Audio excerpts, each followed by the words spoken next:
Hello everyone. हर हर महादेव दोस्तों। आपके अपने चैनल हर दिन कुछ नया में आपका बहुत बहुत स्वागत है। तो आज की वीडियो में हम सुनेंगे भौम प्रदोष व्रत कथा को एवं भौम प्रदोष व्रत के महत्व को भी जानेंगे। तो चलिए वीडियो को शुरू करते हैं। और यदि आपने अभी तक चैनल को सब्सक्राइब नहीं किया है तो चैनल को सब्सक्राइब अवश्य करें, साथ ही बेल आइकन को प्रेस करें। इससे ये होगा कि मैं कोई भी वीडियो अपलोड करूँगी तो इसकी नोटिफिकेशन सबसे पहले आपके पास पहुँच जाएगी। तो चलिए वीडियो को शुरू करते हैं। भौम प्रदोष वह विशेष प्रदोष व्रत होता है जो कि मंगलवार को पड़ता है।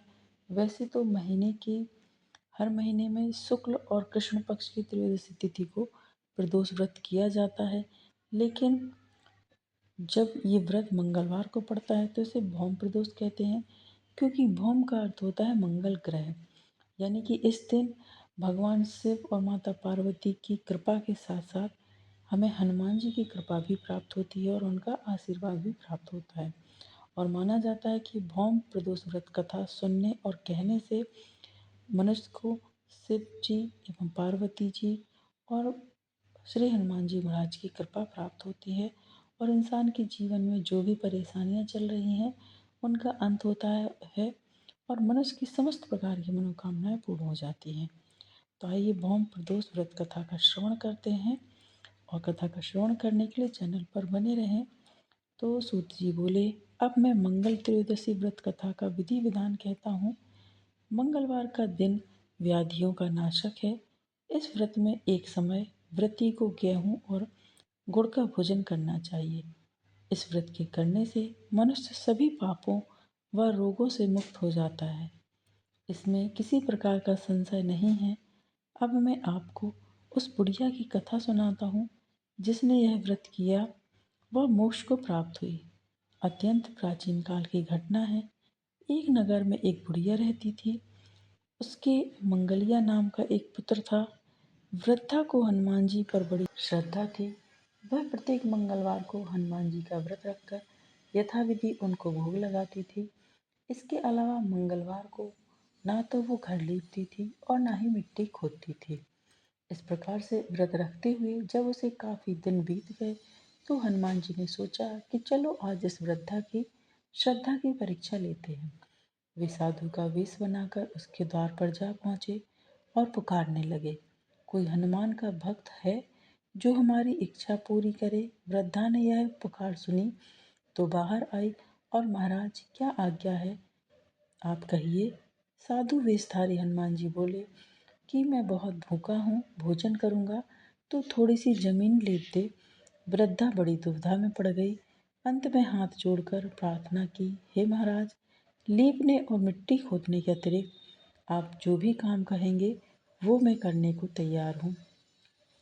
साधु ने 3 बार परीक्षा करने के बाद कहा, तो अपने बेटे को बुला, मैं उसे औंधा लिटाकर उसकी पीठ पर आग जलाकर भोजन बनाऊंगा।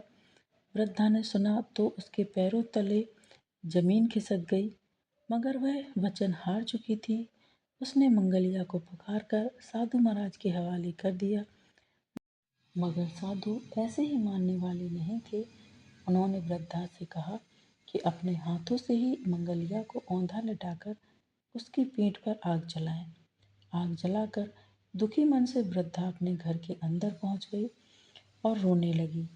लेकिन जब साधु ने भोजन बना लिया और वृद्धा को बुलाकर कहा कि वह मंगलिया को पुकारे ताकि वह भी आकर भोजन कर सके, वृद्धा की आंखों में आंसू भरे हुए थे। वह कहने लगी कि अब उसका नाम लेकर मेरे हृदय को आप और दुखित न कीजिए। लेकिन साधु महाराज ना माने तो वृद्धा ने भोजन के लिए मंगलिया को पुकारना शुरू कर दिया। और पुकारने की देर थी कि मंगलिया बाहर से हंसता हुआ घर में दौड़ आया। मंगलिया को जीता जागता देखकर वृद्धा को सुखद आश्चर्य हुआ। वह साधु महाराज के चरणों में गिर पड़ी। साधु महाराज ने उसे अपने असली रूप में दर्शन दिए। हनुमान जी को अपने आंगन में देखकर वृद्धा को लगा कि उसका तो जीवन ही सफल हो गया। तो ये हनुमान जी की कृपा है, हनुमान जी की आशीर्वाद है।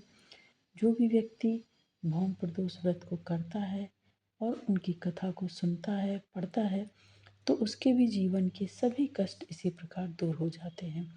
तो यदि आपको आज की कथा, आज का वीडियो पसंद आया है दोस्तों, तो वीडियो को लाइक कीजिए, शेयर कीजिए अपने दोस्तों के साथ, अपने परिवारजनों के साथ, ताकि उन तक भी ये वीडियो पहुँचे और वो भी इसका लाभ ले सकें। आगामी व्रतों एवं त्योहारों की जानकारी के लिए चैनल पर बने रहें। मिलते हैं नेक्स्ट वीडियो में दोस्तों। हर हर महादेव।